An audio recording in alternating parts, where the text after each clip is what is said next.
Hello there. Welcome to Just the Discs. My name's Brian Sauer. We talk about Blu-rays here. I am honored to have a longtime friend of the show and somebody I've been a fan of for a long time, Mr. Heath Holland from Serial at Midnight, joining me. Hello, Heath. Thank you, Brian. It's good to be here. I was thinking the other day that we've known each other longer than my YouTube channel has existed. Is that right? Yeah, we go back previously before Serial at Midnight because you knew me when I was just like writing for this movie and Yeah. wasn't on video at all. Was still just was making my way in this crazy world. Yes, sir. No, that's very cool. I love that. I love that. Yeah, you've been doing your thing and successfully for a long time, and I'm a big fan of, and certainly was inspired by your channel to want to do what I'm doing, ultimately. And so anyway, it's great to have you here finally. It's long overdue. I truly appreciated you having me on your channel to talk about YouTube burnout. And that is a discussion people should definitely check out. I'll link that in the notes below so people can listen to us talk about that. That was enjoyable, and it seems like it seems like you've gotten some good feedback on that. I think we hit on something that a lot of people are feeling, and Yeah, I think there's a lot of frustration just kind of running under the surface with a lot of folks. yeah, So, yeah. yeah. I mean, it's definitely a thing where you, as a creator of a podcast or of a YouTube channel or anything where you're consistently putting something out, I think the long term of it is the thing people don't think about, especially if you're doing something as often as you do a YouTube channel, which is multiple times a week, and podcasts are, can be weekly. It really takes a toll. Anyway, I won't go too far down that rabbit hole, but it was a fun discussion and I appreciated the invite to talk about it. But today we are going to talk about some of our picks. So a label that we both like, Kino Lorber, and we both cover a lot of their stuff. And so I know that we are both fans of what they do. And we are going to talk, as I like to do, about film discoveries, which is movies that, as old as they may be, they're coming to you for the first time in a given year. In this case, I didn't give a year qualification. You can pick anything from any year that you've discovered from a Kino Blu-ray. And so we're going to go through some of our favorite discoveries that we made via Kino Blu-rays. But before that, I just wanted to touch on your thoughts on Kino in general as a label. I love Kino Lorber. They were, you know, they have such a wide, they cast such a wide net, and that works for me because, you might see this too. Like on our YouTube channels, we hear from a lot of people. A lot of people are in boxes. They're like, well, I'm the horror guy. And then you might have like, well, I watch the VHS stuff. I've always been like, well, I'm just fascinated by everything out there. And Kino Lorber does like pre-codes, and they do release horror, and they release Italian movies, and now they're doing a bunch of French cinema and like Italian stuff, TV movies. I mean, it's like everything. Yeah. And I love that. And so one of the major perks for that is a lot of it is new for me because it's, some of the stuff comes like way from inside the vaults of some of these studios or different places. But that discovery is, I mean, that's why I love movies so much, I think, is I'm just wired for, I'm a seeker. Like I'm just like exploring different things. And I like to report back, I'm the canary in the coal mine, I guess. And they're like, don't do it. Turn around, go back. But so that's a Kino Lorber. I can't think of any other distributor that has such a wide net. And they release, I mean, it's like 2 to 3 dozen movies every single month, which is a lot. Let's be honest, that's a lot, Yeah. especially if you're trying to review it or cover as much of it as they put out. But what's great, you don't have to connect with everything, but what you do connect with, that's where the magic is. Absolutely. And we're talking mostly, I'm sure, about Kino Lorber Studio Classics. I think all my picks are actually from that part of, but they also have Kino Classics, which covers silent films, and Cohen Media, which is also aligned with them, and they do all kinds of interesting stuff there. So and then of course the Code Red and Scorpion stuff, which is also released via Kino. So between all that stuff, like you say, it really covers such a wide range of cinema. And I'm like you in that I really am an omnivore, and I try to go after all different kinds of things. And I think I have a decent, well, relatively varied representation in my 5 picks here when we get into it.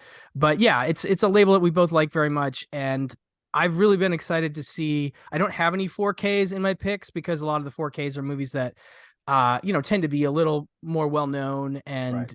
that will not come up, at least in my side of things. But on the 4K side, I've been really excited to see what they've been doing and what they've been announcing. That's been pretty fantastic, I gotta say. Yeah, absolutely. I mean, it's like it's the kind of classics that we like, but we didn't expect to get 4Ks, like Marathon Man and like The Italian Job and stuff like that. Like I didn't expect that to get. I didn't think a studio 4K was coming for those. So to get it through Kino, I'm like, nice. Absolutely. Yeah, no, it's great. So again, those won't come up, but that's Right. another side to this that I think is really important and pretty exciting. Could you But imagine if I was like, I discovered Tropic Thunder from the new 4K? That'd be sad. hey, some Hey, yeah, people, that's you right. never, they just missed it, whatever. Yeah. But that's a great example of a really cool 4K that you did a nice review of on your channel that people should definitely check that one. Thank That's you. really good. That's a go. No, just check out the video, check out the movie. They're both great. So, but yeah, okay. So let's get into this. So I asked you to do 5. I know 5 is tricky, and Yeah. sometimes you and I both, like we talked off mic, tend to second guess things and stuff when you Mhm. are pulling 5. But if you have some honorables at the end, you can throw them in. I went for a Okay. straight 5. I basically picked them the day that I pitched this to you, and I was like, okay, I'm just gonna stick to these 5 Oh, and I'm wow. not gonna touch them. But I could have gone all day long trying to figure out what to pull, because again, it could be anything. So Yeah. I'm very curious where you're gonna go. Let's see what you're gonna start with for your 5. This is what's so hard because there's only 5. I have 8 here, and I'm even now I'm like, well, what makes the cut? Do I go with this one or this one? Oh, so it's Um, still in the moment decision right now. yeah, I still haven't decided. Okay. I have ADHD. Can anybody tell? So yeah, I'm gonna kick it off with Vigilante Force, which is a movie that Oh, I've been raving nice. about for a long time. So it's Jan Michael. What year is this? 1976. When I was writing for F this movie, I did a whole year on the movies of 1976, and this is one of the movies that I saw. I found it through this Blu-ray. I didn't Nice. cheat. Everything No, here that's I great. found through the Blu-rays. Jan Michael Vincent, Chris Christopherson. This was the movie that made me love Chris Christopherson, because in my head up to that point, I was like, he's the old guy in Blade and everything. He's just like, tell you what, Blade, we're gonna go out there. I was like, I don't know. But then I started to like discover like classic Chris Christopherson and then his music and stuff. And now I just love Chris Christopherson. And this is this crazy movie. It's like Bakersfield territory, California.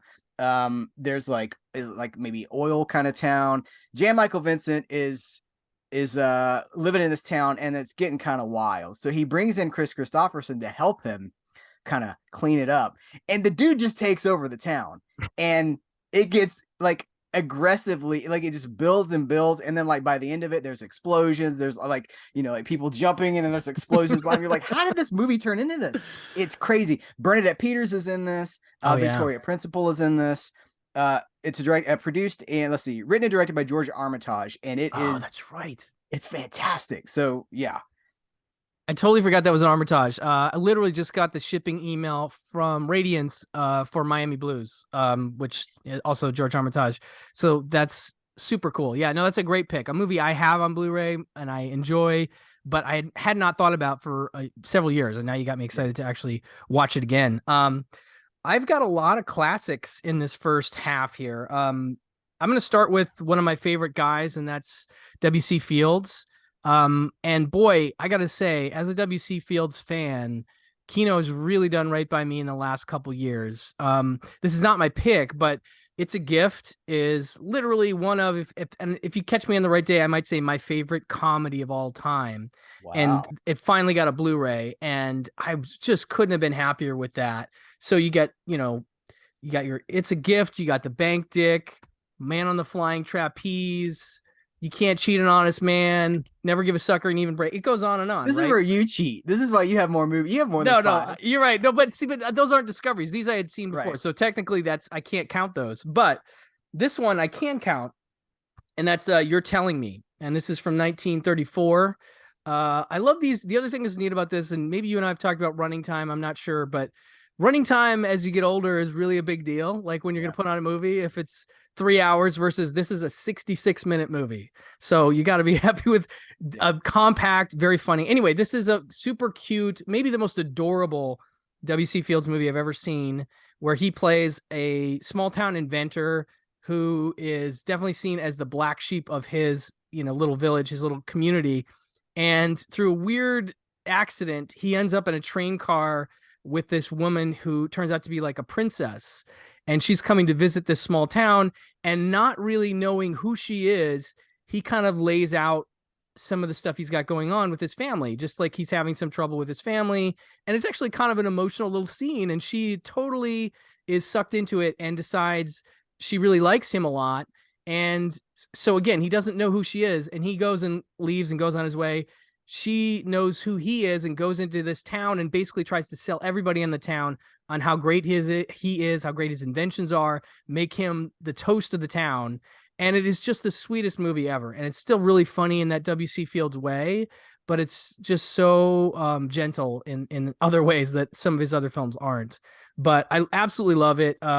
It's got I guess there's a Wayne and Schuster look at W.C. Fields documentary on this one, which I don't think I've gotten a chance to check out yet, but excited to look at that. But anyway, you're telling me, and if I recommended another one that's not a discovery, it's a gift, because that's truly one of my favorites.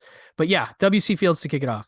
Do you find that some of those all of those W.C. Fields movies kind of have the same plot? Not the same plot, but the same tropes. Like, he's like a little bit drunk for most of the movie, but Yeah, and his wife's like, "You better clean it up, mister." And he's yeah. like, There's a lot of henpecked husbands, a lot of Yeah. not getting along with kids. That's a regular thing for him. I Yeah. mean, generally his comedy is really based on people annoying each other, so it's a lot of that, and those scenarios tend to play out in similar ways. You're totally right. There's a lot of Yeah. similarities in these plots. When those came out, because there was like 9 of them that came out like basically all at one time, and I went on this huge deep dive on W.C. Fields, and I bought this book about the films of W.C. Fields. He's not in that many movies. Like, he doesn't No, have this huge. It's not like 100 movies or anything like that. I went on this deep dive, and it really, like, it's good stuff. I mean, it's classic. Funny comedies is funny forever. Like, yeah, classic comedy stays funny forever. agreed. It's a gift as a movie I can put on anytime and still makes me laugh, even though I've seen it so many times. Yeah, it's just great. So anyway, starting off with a classic, and I think I got a couple more classics in the stack here. I don't know if I have any classics.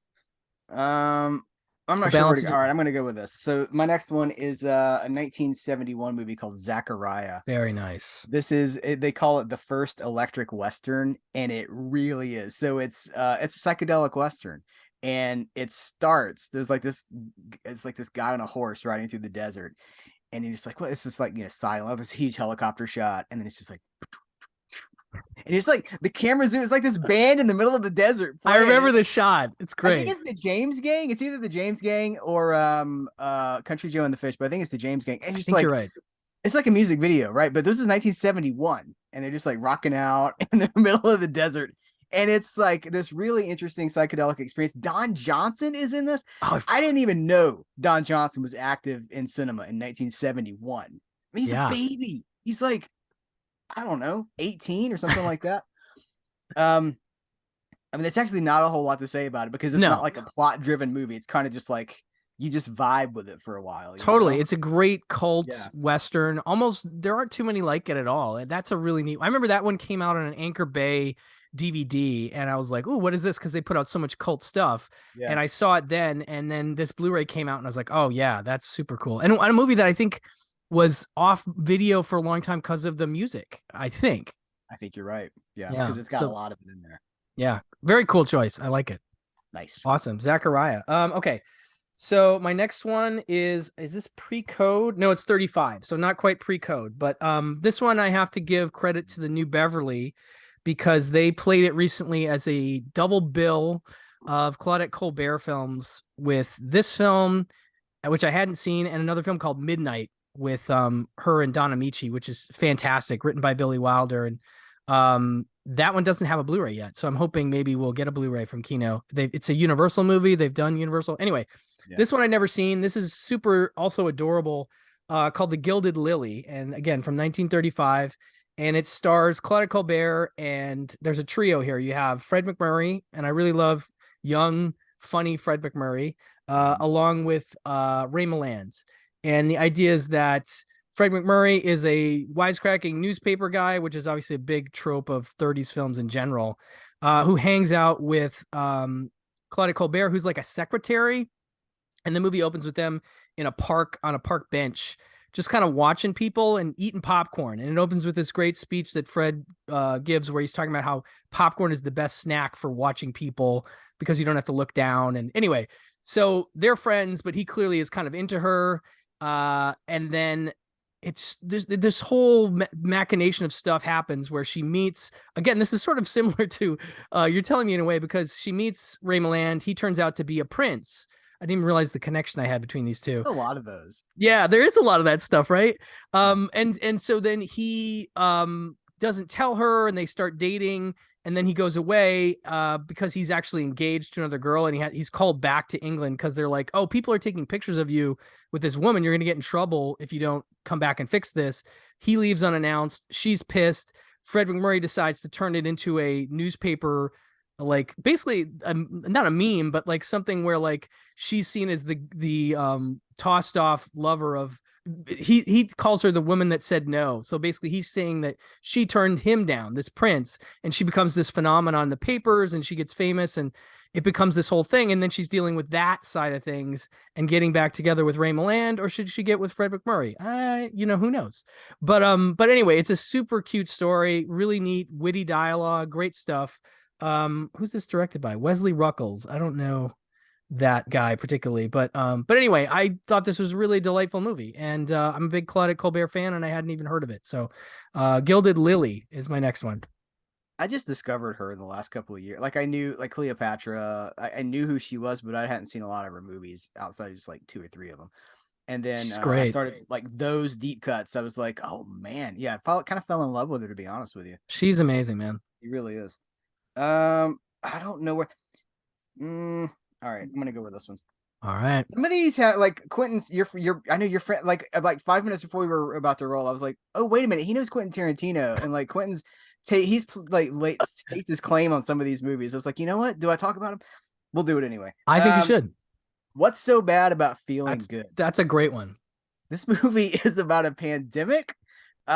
It's George Peppard in a comedic role. It's Mary Tyler Moore before the Mary Tyler Moore show. So like after Dick Van Dyke, I think 1 year before Change of Habit too, with Elvis. Yeah. But it's so weird because it's a movie that's like, it is a comedy, but it reflects so much on our modern society that like everybody's miserable, everybody's like beaten down by life. And then this thing happens that it's I don't even know how to talk about it without either like spoiling it or I mean, I think you give a little bit of it away, maybe. I mean, I don't know. It's not. I don't even think a little bit of away. No, I think you could. I don't think it's a big deal. All right. So basically, there's like this happiness thing that's going around, and people are catching it, and it becomes like this whole virus. Like there's this panic. There's a global panic. Like we got to stop this thing, and it's like, hey, what's so bad about feeling good? Exactly. And it's really a satire of a lot of stuff. I mean, maybe even like consumer culture and just like where we are at, where we are living right now. And you think about this movie being over, 1968, that's over half a century ago, and still relevant. Like I've noticed this thing in the last year to 2 years. I'm like, oh, all these movies from like 1960 to now, they're still relevant. Like we haven't changed since then. That's kind of when like we're echoing things that have already happened. Anyway, this is great. And I went through this George Peppard thing last year, or maybe when was this? 2000, maybe it was 2020. It was 2021. Yeah. And I was like, because Kino put out a bunch of his movies, and I think Imprint put out a couple of his movies too. And it was like I watched like 6 Peppard movies within like a month, and I was like, the range on this guy. Oh, yeah, like all over the place. And Mary Tyler Moore too. Just like she's a movie star, but ended up on television. It's such an interesting thing, right? So this is directed by, let's see, screen, story, and screenplay by George Seaton, and produced and directed by George Seaton. So there you go.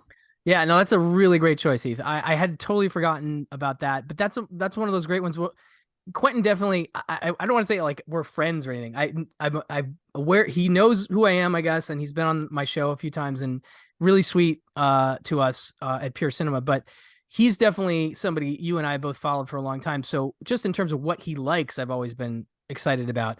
And the whole Once Upon a Time in Hollywood the Three Georges thing. Like, you know, obviously George Papard, I think I'd gotten an inkling he was a fan of prior to even ever having met him, because he was programming stuff at the New Beverly.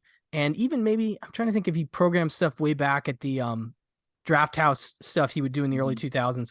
But he loves Papard. Obviously, there's a poster for damn it, now I'm gonna forget which one of the movies it is. It's actually not a Kino release, it's a Sony release, and I'm blanking on it. I have the Blu-ray.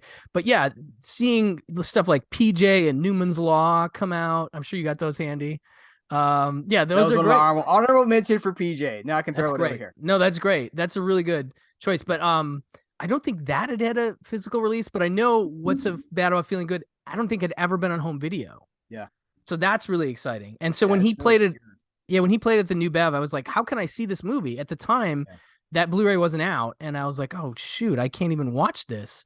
And then when I finally did get to see it, and then like you say, so prescient, and people wearing masks in that movie, I was just like, this is alarmingly prescient, you know, crazy. Absolutely. You know, that's what's weird too is like I grew up with the A-Team, and that was Papard for me. And then realizing, and I love when that happens. It happens more and more when you start to take your blinders off. Like, oh, I like Mary Tyler Moore. This person was in a box, and then suddenly, like, you just realize the huge scope of what they did. Like Papard was amazing.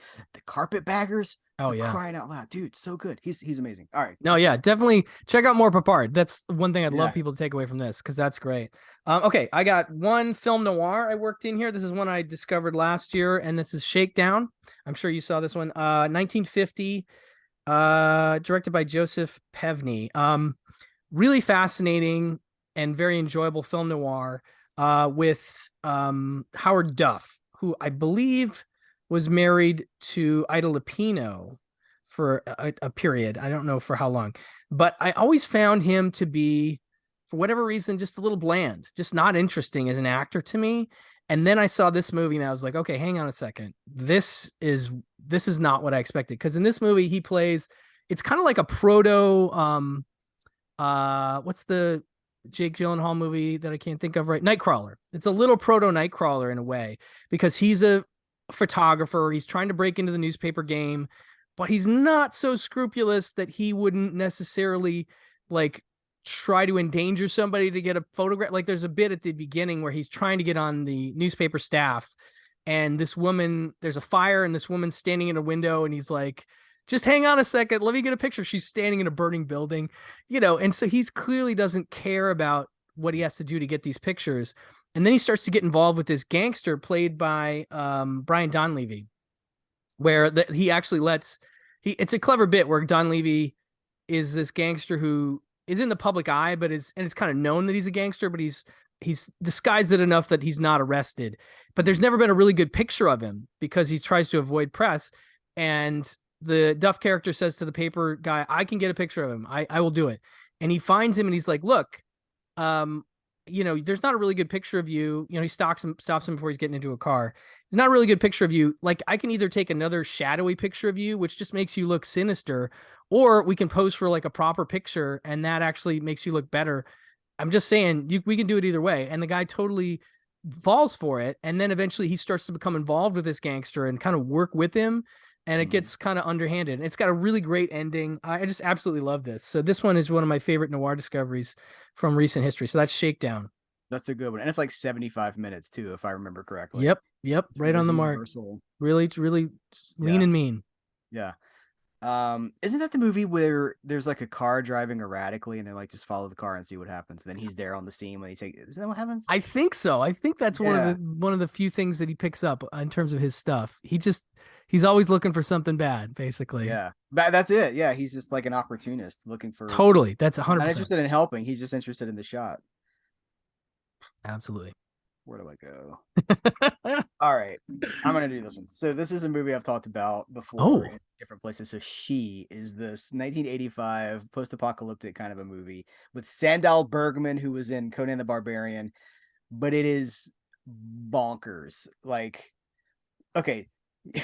And together, she and her ill-matched companions cross the forest of yellow death to encounter a tribe of innocents by day and man-eating werewolves by night, and an invisible sailor who literally multiplies when attacked. There's this bridge scene. I mean, it's crazy. It's like it's post-apoc. It's, you know, it comes out of that whole 80s post-apocalyptic thing, but it's like they were doing LSD where they were writing the screenplay. And then they get to they have to cross this bridge, and it's like a Monty Python sketch. Like there's this bridge and there's this guy, and he's like, "You're not gonna cross it." He's doing Groucho Marx. He's like, "Hey, you're not gonna cross the bridge, right?" And he's like crazy. Like he has this character has seen Hollywood movies, like he's seen Groucho Marx movies and all this stuff. And he's like doing impressions for him, Wow. but he won't let him cross the bridge. It's not a comedy either. That's the weird thing. Like it's an action movie, but it's from that glorious time called the 1980s when like anything could happen on screen. And I mean, it's really good. Let's see, this is directed by, I should have looked this up beforehand, Avi Nesher. So I don't even know who that is. So Nope. that's why. But there's an audio comment. It's our interview with the writer and director Avi Nesher. So it's Okay. super weird. Everybody that I've recommended this to has been like, dude, that was awesome. Okay, you got me here because I haven't seen this one, and this is a disc that I actually got somewhere in the house here that I got to go dig up now. But I've definitely seen it around and have not yet watched it, and you just totally sold me. Look at the cover art. That's great. It's 100% fantasy 80s my vibe, you know? Yep. Anytime we get a Sandal Bergman disc, I'm like, yes. Good stuff, man. Excellent choice. Another thing, I think you mentioned at the top, TV, but also TV movies is something that Kino has done a great job with. They put out things like Trilogy of Terror and Killdozer and a whole bunch of classic TV movies. This one I'd never heard of. It was released with like a group of them, and I just love this movie. It's called The Victim. It is from 1972, a brisk 73 minutes. And this one stars Elizabeth Montgomery from Bewitched. And it is just so much fun as sort of a quasi pre-slasher kind of movie. Basically, she has a sister that's living in a big old house in the middle of nowhere with her husband. And the opening scene is her talking to her sister, and her sister kind of basically saying, you know, yeah, we've been having a little trouble. I think we're going to split up. And for some reason, they have to end the phone call. And then we see somebody sort of looming, like watching her. And she says her husband's out of town, I think, at the beginning. So you're like, who's watching her? What's going on? And then she hangs up and something happens. Basically, it looks like she may have been killed. We don't know. So her sister calls back and can't get her because she's like, oh, maybe I'll come by and see you. And the sister's like, no, don't worry about it. I'm fine. You know, because she's in the house all by herself. And so she can't get a hold of her. She goes over to the place, drives over into this remote, you know, big old mansion. And she's looking around the house and, you know, again, I don't want to spoil too much, but like the sister's nowhere to be found. And there's maybe somebody else in the house. And that's probably all I'm going to say about it. But it was, I thought, really well done and very suspenseful and just has a great, you know, like I said, slasher, creepy house vibe that I totally go for. It's got an audio commentary by one of my favorites, film historian, author Amanda Reyes, who is a TV movie expert. She did a great book on the subject. Is it You're in the House? Are You in the House Alone? TV movie compendium. Really great stuff. Anyway, she does a commentary on this, and there's also this newly commissioned artwork, which I really like that they did for the slipcase. But yeah, this is one I just keep recommending because I really was I didn't have high expectations for it, and I was kind of shocked how much I enjoyed it. So that's The Victim. It's really good. Yeah. There were 3 that came out in the same month, I believe. Yes. 3 TV movies. Like Scream Pretty Peggy and what was the other one? I can't remember the other one. Yeah. I'm not going to remember. I could look. They're right behind. No, don't worry about it. 30 seconds and then they're right here.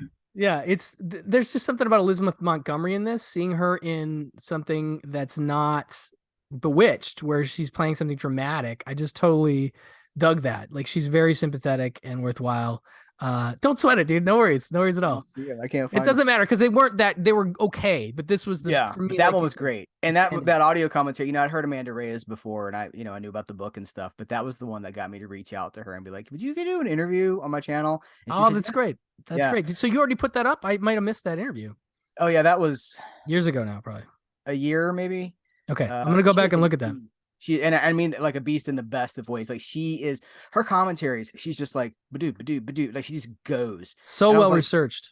I was like, because that's what she loves to do. She loves to research. You know, she's a preservationist and she loves to be in the library with the documents, and so she's just like boom, boom. And even on her commentaries like Kolchak and, all the TV stuff. I mean, it is just like dropping knowledge. I call her the mighty Amanda Reyes.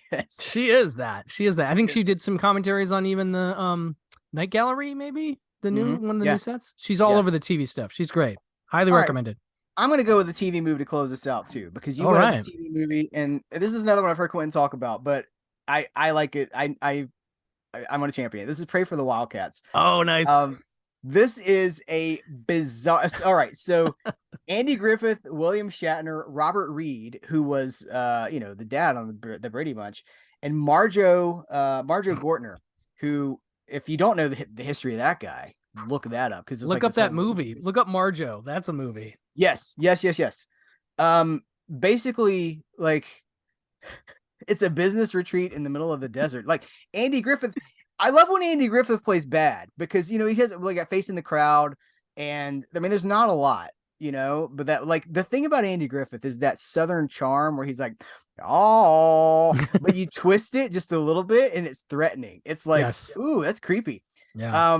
And like, without the laugh track, Andy Griffith he's a little menacing.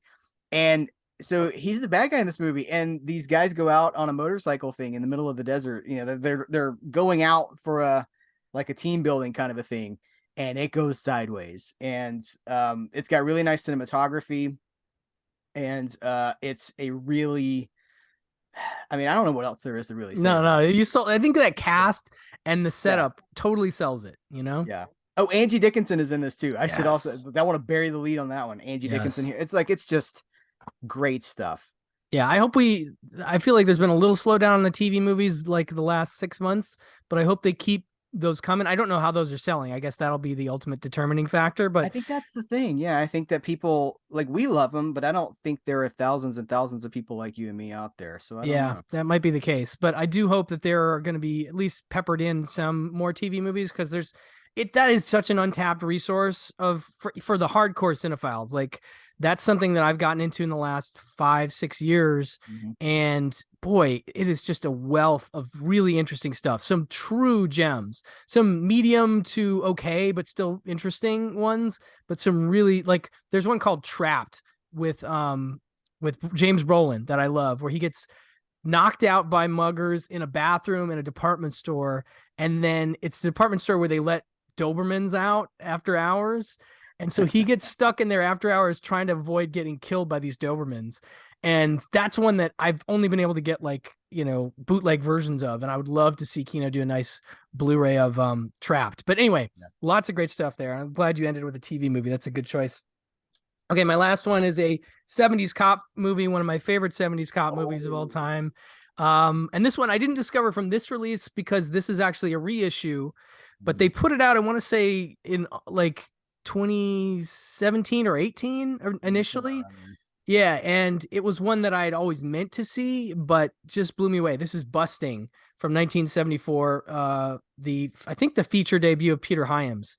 Another one that, if we're talking about Quentin, I know he's a big fan of this one as well. It's been played at the New Beverly a bunch. They are vice cops, and I'm talking they as Elliot Gould and Robert Blake, and they are just fantastic together.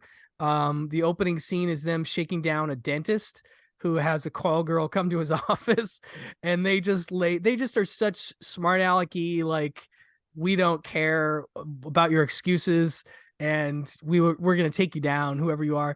And it's super great. So these vice cops, they get a hold of this trick book, which is the call girl's book of names of people that she's done business with. And they try to use that to pull down a whole bunch of people. And it starts to go badly for them in the department, because some of the people this girl has been with are higher up in the city government, and they don't want to be messed with.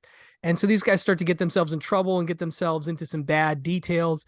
The other thing they do is they go after a really high profile drug dealer played by Alan Garfield, who is just fantastic in this movie, but they are relentless with him. Like, they'll come up to him at a boxing match and just sit next to him talking about how they're going to bust him. And he's just making fun of them. He's just like, you guys are, busting. He just is making fun of their job and the kind of things that they're doing. $2 hookers. And he's like, good luck catching me, man. And so it just becomes this, like, it gets kind of intense. But one thing I will say, it has one of my favorite chases in a movie. It's a foot chase that starts in an apartment building, comes out onto the street. This is a Los Angeles movie, which I really like. It's very LA. Comes out onto the street, has Elliot Gould and Robert Blake running full bore down the street. They end up at this downtown marketplace. I forget what it's called. It's like the LA market. Yeah. And there's a whole bunch of people, and there's like shooting inside the market, and they're having to get everybody get down. And then even after the market, there's more chase after that. So it's just this really fantastic set piece in the middle of the movie. And I love the way Peter Hyams moves the camera. He's just constantly moving the camera. It's on a dolly almost all the time. It's just a very kinetic movie. And if you like Elliot Gould of this period, which is like his, cream of the crop time. I mean, I love him anytime, but this is when he was king and kind of knew it. And he is just so fantastic in this. So anyway, one of my favorite movies, period, and definitely one of my favorite Kino discoveries is Busting. Nice. All right. So what do you got for honorables? I know you got a few more in the stack.